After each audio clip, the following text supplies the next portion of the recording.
আলহামদুলিল্লাহ, আলহামদুলিল্লাহ।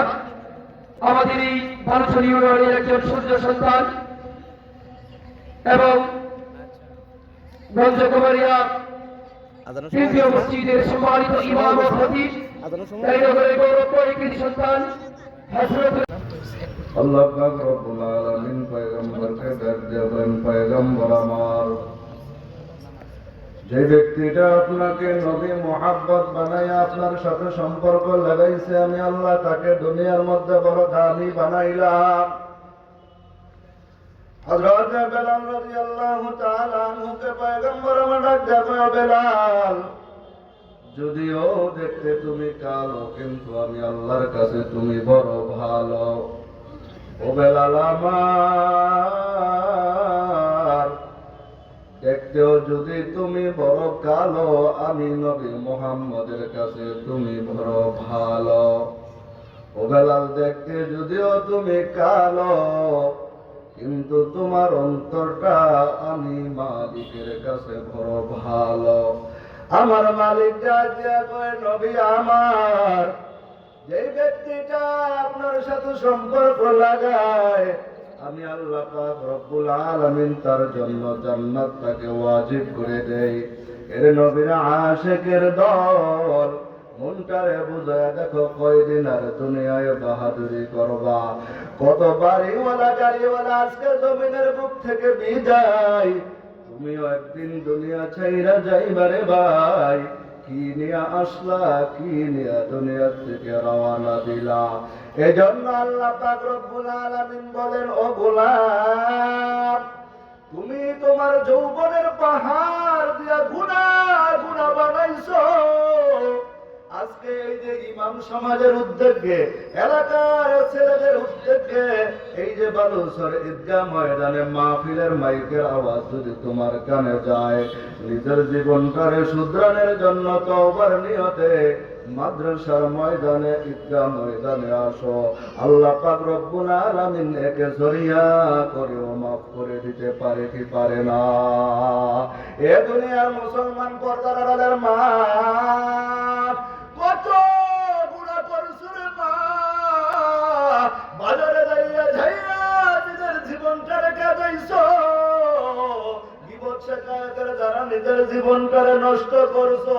হাঁটতে চলতে গুনাহ, মালিকের কবরে তুমি যাইবা, কিন্তু মালিকের দরবারে কি দিয়ে দাঁড়াইবা?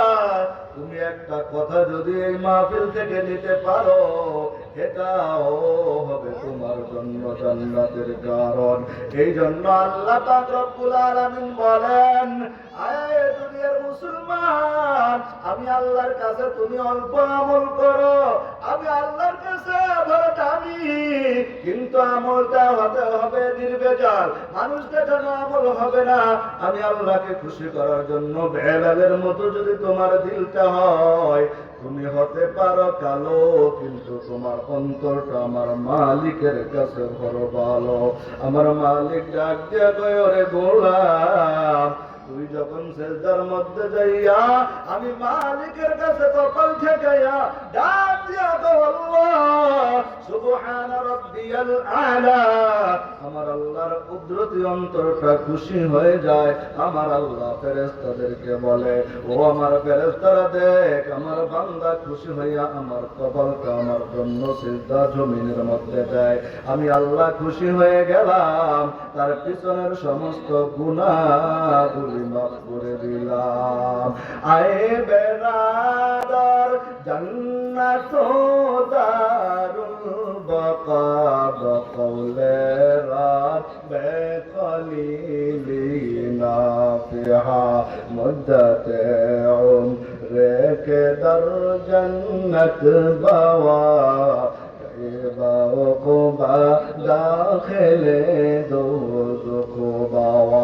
নবীর পোলা, নবীর উম্মতের দার, মায়ার নবীর আশিক যদি হও, আজকে তোমার আমার সমস্ত কাজকে পারে করে দিয়ে ইমাম উলামা ঐক্য পরিষদ বালুচর মাদ্রাসা ঈদগাহ ময়দানে